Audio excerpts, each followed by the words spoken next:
کسی قوم کو ہلاک کرنا ہو، کسی کو برباد کرنا ہو، اگر کسی شخص کو بھی ہلاک کرنا ہو تو اس کے دل کے اندر دہشت بٹھائی جائے، متاثر کیا جائے ان کو اس بات سے کہ ڈرو آنے والا وقت بہت خطرناک ہے۔ اللہ اکبر۔ آپ نے دیکھا ہوگا کہ آج کل سوشل میڈیا کا زیادہ زور ہے، اور اسلام مخالف طاقتیں جو ہیں وہ اس بات پر زور دیتی ہیں کہ کس طرح مسلمانوں کا جو جذبہ ہے یا جو ہمت ہے قوم کے اندر، اس کو کیسے مجروح کیا جائے۔ تو ہر ایک چھوٹی بات بڑی بات اس کو دوسرے نظریے کے ساتھ لوگوں کے سامنے پیش کیا جاتا ہے، ایک ایسا نظریہ بناتے ہیں جس سے مسلمانوں کو یہ احساس ہو کہ ہم آگے جانے کی بجائے پیچھے جا رہے ہیں۔ اور ویسے جنگی نقطہ نظر کا سیاسی اصول بھی یہی ہے کہ اگر کسی قوم کو ہلاک کرنا ہو، کسی کو برباد کرنا ہو، اگر کسی شخص کو بھی ہلاک کرنا ہو تو اس کے دل کے اندر دہشت بٹھائی جائے،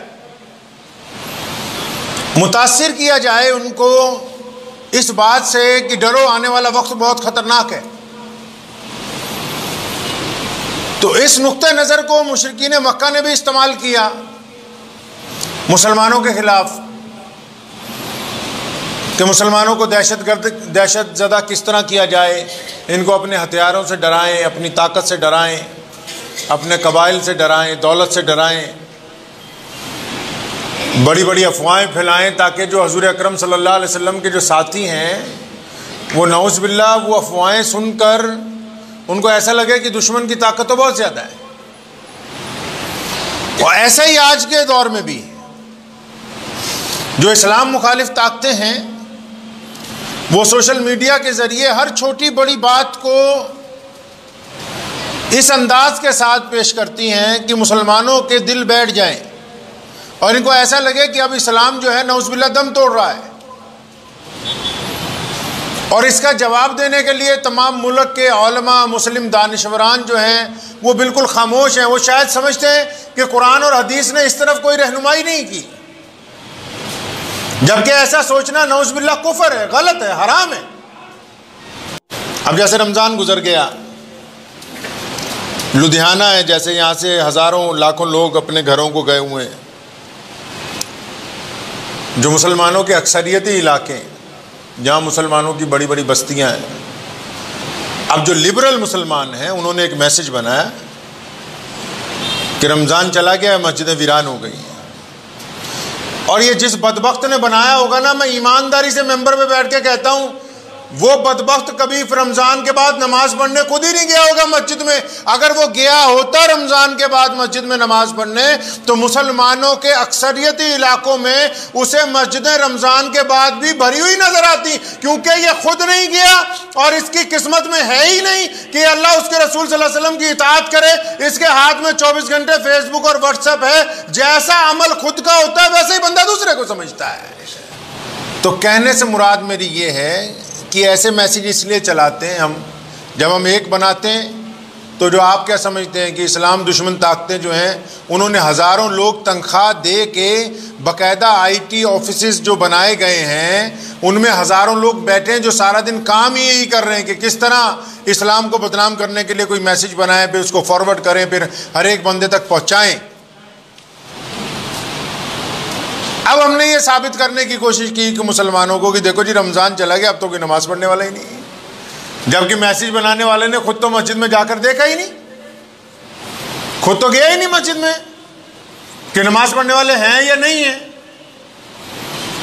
اس بات کی قید وہاں لگائی جا سکتی تھی، ایسے علاقے میں جہاں مسلمان مزدوری کرنے آتے ہیں اور رمضان کے بعد عید منانے اپنے گھر وطن چلے جاتے ہوں، وہ مان سکتے ہیں کہ ان مسجدوں میں لوگوں کی تعداد کم ہی ہوئی ہو، لیکن جو مساجد ہیں ہی مسلمانوں کے گڑھ میں جہاں اب بھی فجر ظہر عصر مغرب عشاء میں 200 400 لوگ نماز پڑھتے ہیں، تو وہ چھپانا اور اسلام کے ان حصوں کو دکھانا جہاں سے مسلمانوں کی کمزوری کا اظہار ہو، یہ اس جنگ کا حصہ ہے جس کے ذریعے قوموں کے دل کے اندر ان کے دین کی، ان کے مذہب کی اہمیت کو کم کیا جاتا ہے۔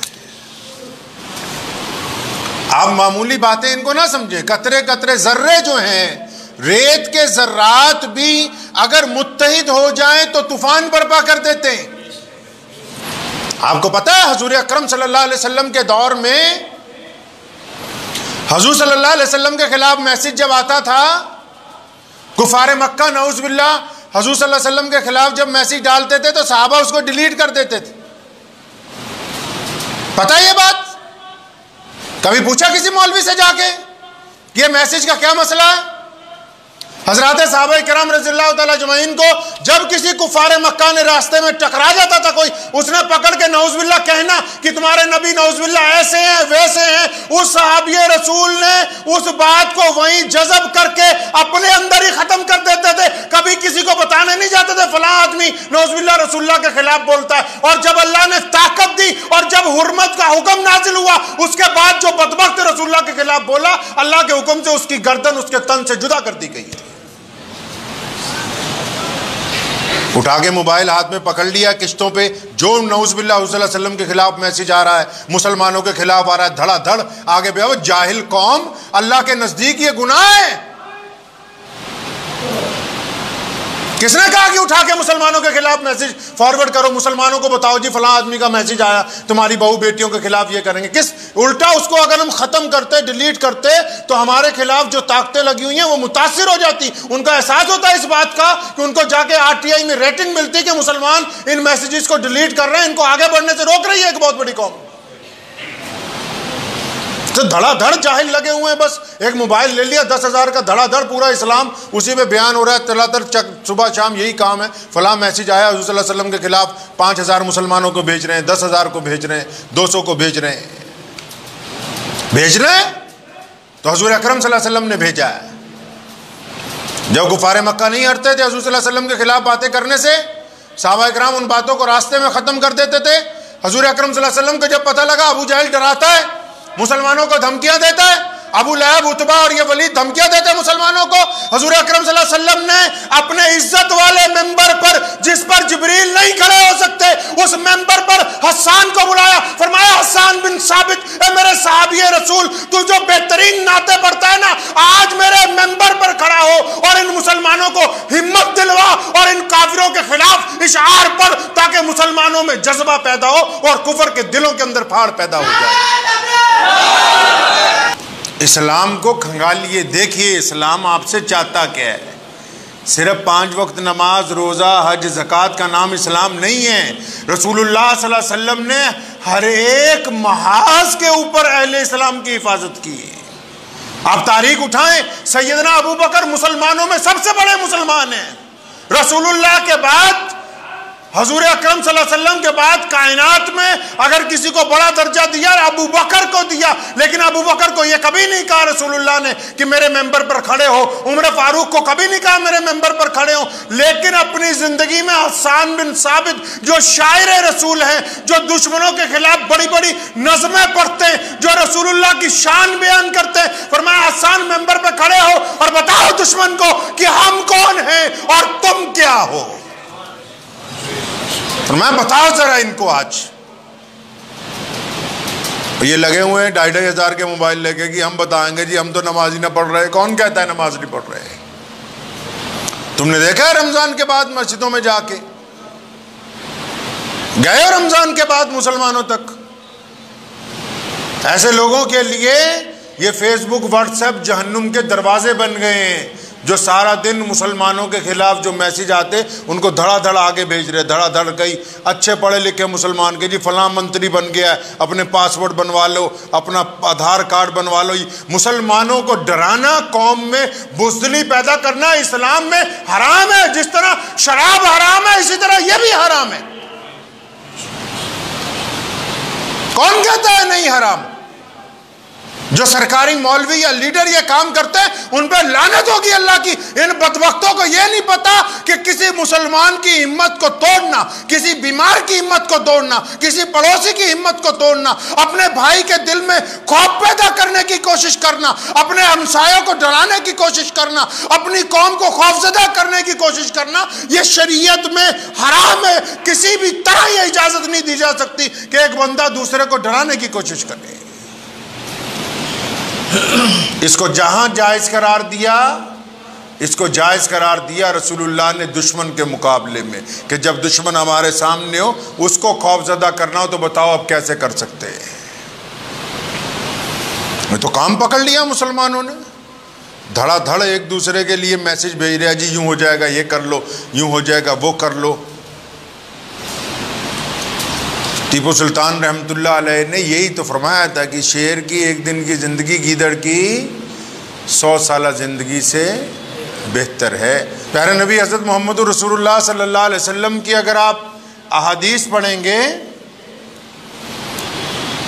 تو یہ تو پتہ ہے ہمیں اتنی دفعہ فلاں چیز پڑھو، اتنی دفعہ فلاں چیز پڑھو، نیکیاں ملیں گی، لیکن ہر ایک نماز میں رسول اللہ صلی اللہ علیہ وسلم نے جو متعدد دعائیں مانگی ان کے ساتھ ایک بڑی خوبصورت دعا مانگی۔ وہ کیا دعا ہے؟ فرمائے الہی میں آپ سے بڑھاپے اور بزدلی سے پناہ چاہتا ہوں۔ آپ ان دو لفظوں کی گہرائی پر غور کیجیے۔ فرمایا اللہ تعالیٰ سے، اللہ کریم سے یہ دعا اس لیے مانگی، یہ نہیں کہ حضور اکرم صلی اللہ علیہ وسلم پر نعوذ باللہ بڑھاپا آ جاتا، ہماری تعلیم کے لیے، امت کو سکھانے کے لیے، اور یہ نہیں کہ نعوذ باللہ حضور اکرم صلی اللہ علیہ وسلم بہادر نہیں ہے۔ حضور اکرم جنت میں ایک جنتی کے اندر 70 دنیا کے لوگوں کی طاقت ہوتی ہے، اور ایک نبی میں 70 جنتیوں کی طاقت ہوتی ہے، اور محمد الرسول اللہ میں تمام نبیوں سے زیادہ طاقت ہے۔ حضور اکرم صلی اللہ علیہ وسلم سے زیادہ بہادر آدمی روئے زمین پر نہ پہلے پیدا ہوا نہ اب قیامت تک ہو سکتا ہے۔ سیدنا علی مرتضی رضی اللہ تعالیٰ عنہ فرماتے ہیں کہ میدان بدر میں ہم تھے، بدر کی ہولناک جنگ جب ہو رہی تھی، فرمایا جب ہم تھک جاتے تھے نا تو جس جگہ رسول اللہ دشمنوں کے خلاف لڑتے تھے تو رسول اللہ کے پاس آ کے کھڑے ہو کے کچھ دیر کے لیے سانس لیتے تھے، کیونکہ رسول اللہ کا ہی سایہ میدان بدر میں، سایہ یہ نہیں کہ چاروں طرف وہاں چھاؤں تھی، سایہ یہ کہ رسول اللہ کی ذات ہی ایک ایسی تھی جن کے آگے دشمن آگے نہیں بڑھ پا رہا تھا، حضور اکرم صلی اللہ علیہ وسلم تلوار لے کے دشمن کو روک رہے تھے۔ تو دو دعائیں حضور اکرم صلی اللہ علیہ وسلم نے ہر نماز میں متعدد دعاؤں کے ساتھ یہ دو لفظ استعمال کیے ہیں، کیا کہ الہ العالمین میں آپ سے بڑھاپے اور بزدلی سے پناہ چاہتا ہوں۔